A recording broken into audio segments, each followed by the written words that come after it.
Love you, Bobby! The government and the pharmaceutical industry are telling us that the vaccines are safe and effective. I want to tell you what Pfizer said to FDA in its own licensing materials 3 weeks ago when it handed in its 6-month study. These are the preclinical trials that are supposed to last till December 2023, for 3 more years. But they allowed them to cut them off after 6 months. And the reason clearly that they allowed them to cut them off after 6 months was the vaccine was waning so quick. It waned like 10 times over the 6-month period. And if they had waited any longer and kept that study open, they would not be able to justify a license for it. The key metric that all of you should understand is the metric of all-cause mortality. What that means is you look at the 22,000 people who got the vaccine, you look at the 22,000 people who got the placebo, and you see how many of them died during the course, the 6-month course of that trial. Now, what they found was that in the vaccine group, 1 person of the 22,000 died from COVID. In the placebo group, 2 people died from COVID. So that's why Pfizer can say that the vaccine is 100% effective. Because 2 is 100% more than 1. Another way to look at that would be to say, you have to give 22,000 of these vaccines to save 1 life. What happens when you give 22,000 vaccines? Well, we know the answer to that because it's in Pfizer's data. In the vaccine group, over that 6-month period, 20 people died. In the placebo group, 14 people died. What that means is if you take the vaccine, according to Pfizer's own data, and if I'm wrong, please sue me, Pfizer.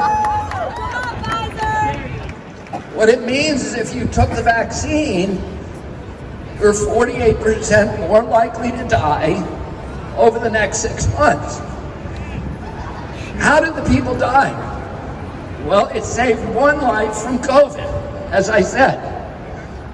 But there were 5 people in the vaccine group who died of heart attacks, and only 1 in the placebo group. So you're less likely, you're 1 in 22,000 less likely to die from COVID. You're 4 times more likely to die from a heart attack. That's what all-cause mortality is. But when the FDA licensed the drug, it didn't look at all-cause mortality. It only looked at fewer people dying from COVID.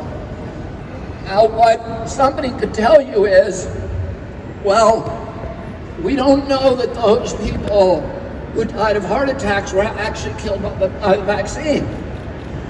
Under the federal law, any death that occurs during a clinical trial must be credited to the intervention until proven otherwise. So those 5 heart attacks are caused by the vaccine until Pfizer proves they're not. And what that means is the vaccine is not safe and effective.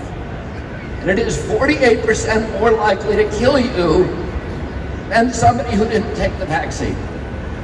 And how can you compel Americans to take that? Particularly the people who are dying of myocarditis are people who are healthy, they're athletes, and they're little children.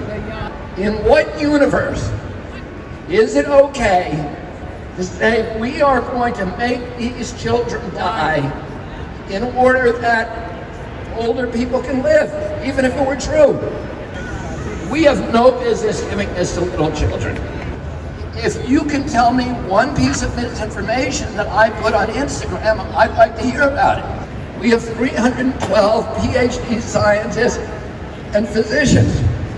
And if I was spouting misinformation, they would not stay on our site. The reason they stay there is because every statement that we make is cited to a government database or to a peer-reviewed publication. Here's what's happened to the Constitution over the last year. First of all, the First Amendment is gone. Yes. And what does that mean?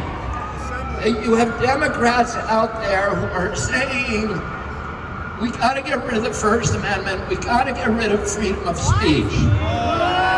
We can't let people talk if they're going to criticize pharmaceutical companies, if they're going to criticize government policies. That's why we have the First Amendment, so that Americans can criticize their government. What the Democratic Party, my party, is now saying is we can no longer trust the people. We have to protect them from dangerous thoughts. We have to protect them from dangerous bits of information, and we have to lie to them, because it's the only way we can continue to have peace. Well, you may purchase peace like that. I don't think so. I can tell you what, that you have abandoned democracy, that you have lost faith in it. You can no longer call yourself the Democratic Party if you no longer believe in democracy.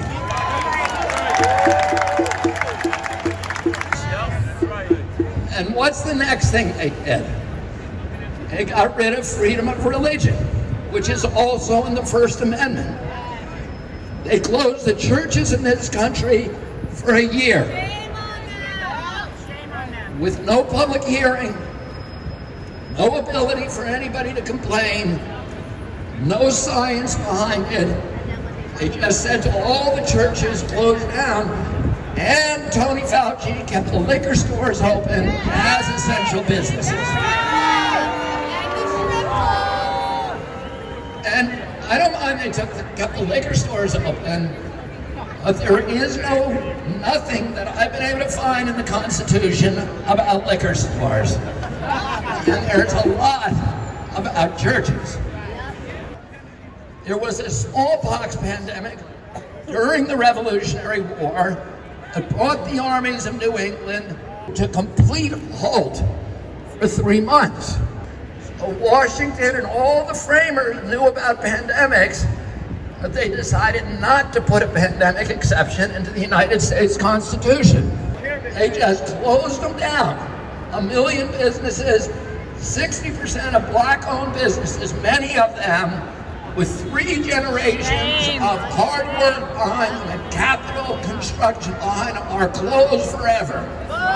Bankrupt. And what else do we have in the United States Constitution? The Second Amendment. Oh yeah, jury trials. They got rid of jury trials, the 7th Amendment. If you get injured, somebody who says, a big corporation who says, that was a countermeasure, that was a vaccine, that was remdesivir, you cannot sue them. No matter how negligent that company is, no matter how reckless that company was, no matter how toxic the ingredient, no matter how grievous your injury, you cannot sue that company. There is no depositions, there's no discoveries, there's no journal.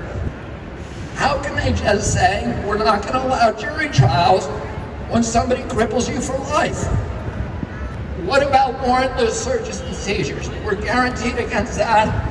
This whole tracking and tracing and show me your ID and show me your medical records before you can get into this restaurant bar.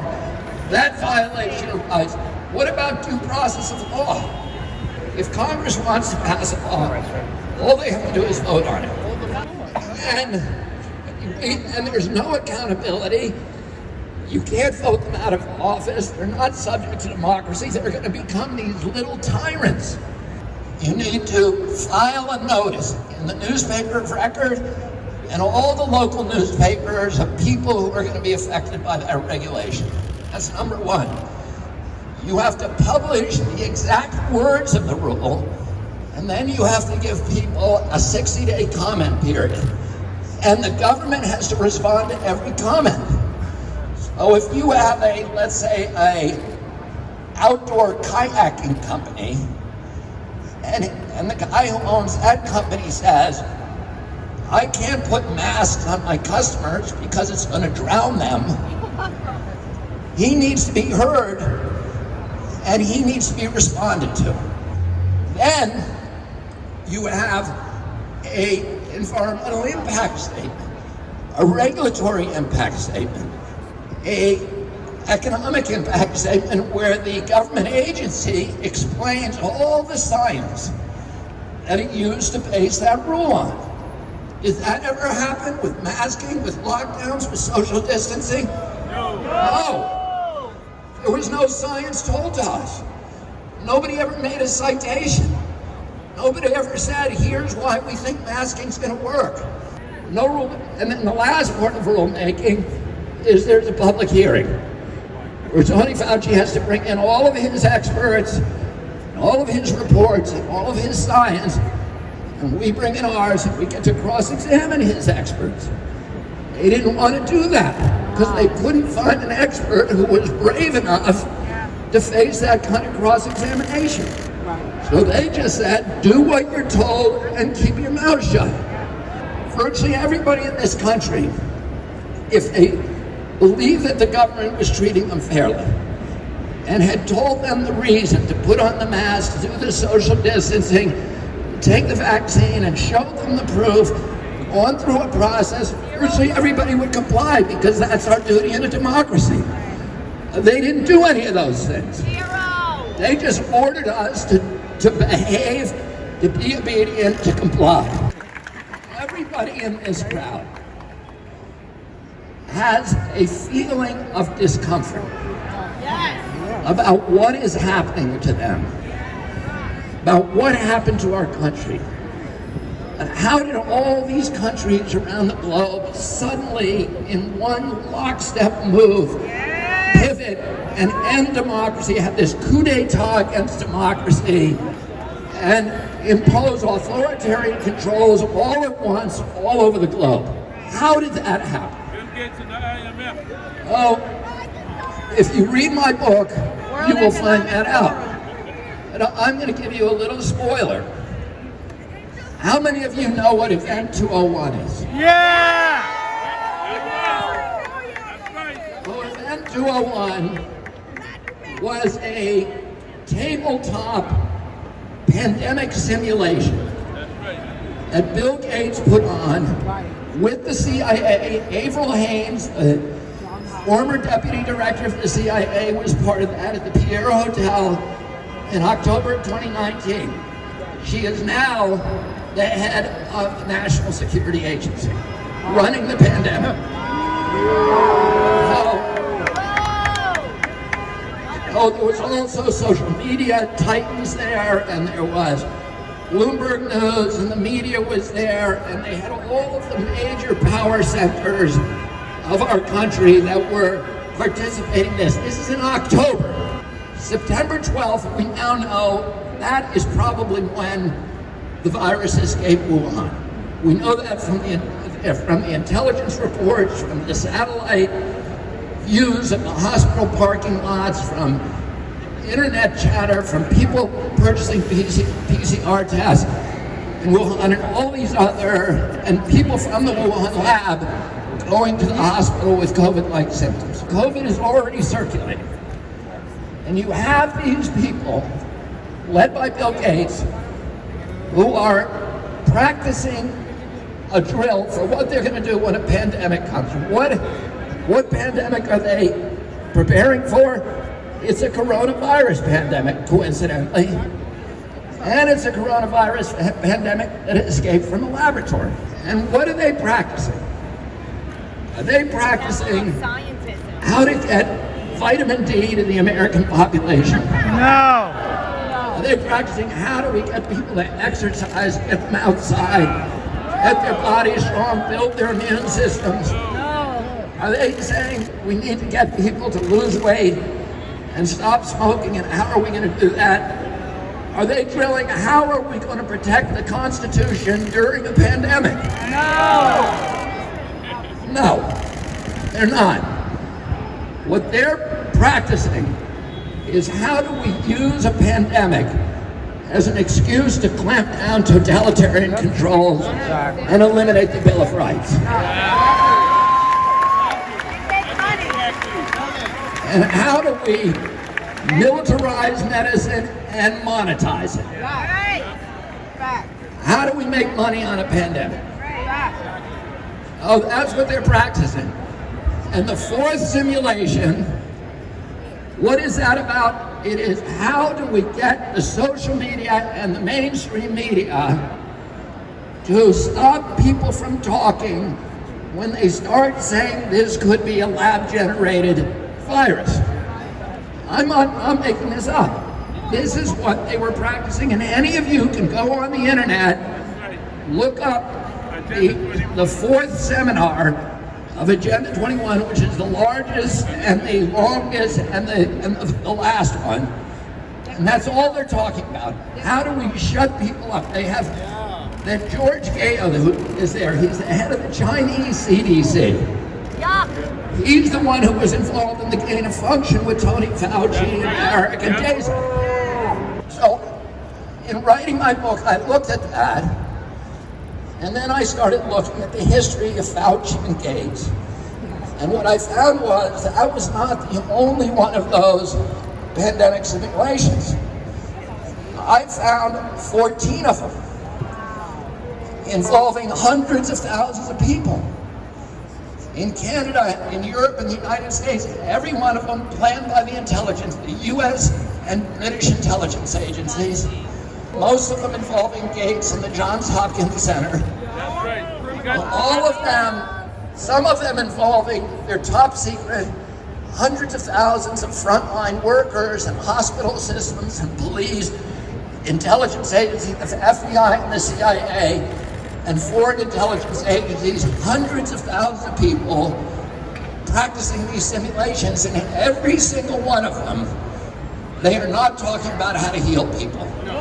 They're talking about how do we use this as a pretense to create a coup d'etat against a Western democracy.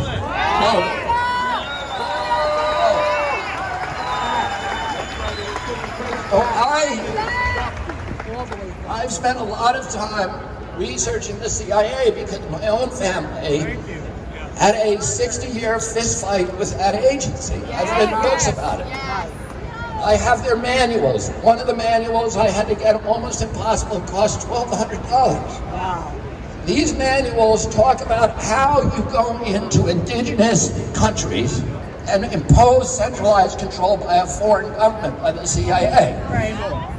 They go in, they destroy the local economy, they destroy social relationships, they destroy family relationships, they erode institutions, they pump up fear, they scapegoat, they use all the alchemies of totalitarianism. And when they've sown total chaos, then they come in with the centralized control and they take over.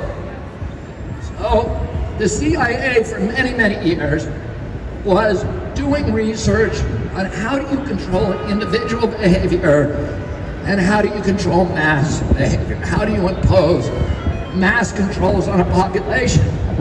And that program was called MK Ultra. And they had 150 universities in this country who the agency was pumping money into to develop different methodologies for social control. Isolation, sensory deprivation, physical torture, psychoactive drugs, propaganda, and one of the most famous of these experiments was one that was done in the mid-60s at Yale University, which is the home of the CIA. And it was done by a man named Stanley Milgram. And all different kinds of Americans, the entire cross-section of our country. He put the individuals at a table, and in that room there was a man with a white lab coat who told him he was a doctor. and they would tell the subject to twist the dial, which would administer an electric shock to a man strapped to a chair in the adjoining room. They could not see the person they were electrocuting, but they could hear his screams, his pleading, his begging, his agony. And 67% of them ultimately turned into 450 volts, where it was written on the dial, potentially lethal. Don't you feel like we're all in a big Milgram experiment today? And there's a guy in a white lab coat who calls himself a doctor, even though he's never treated a single COVID patient. And he's telling Americans to do things that violate their conscience. And they're doing it because somebody, an authority figure, is telling them to do it. And 67% of them are doing it. But 33% refuse to do it. And you are that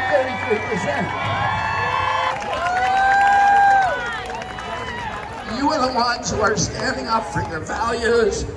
You are the ones that are going to save the country for yourselves, for your children, and for the 67% when they finally come to their senses.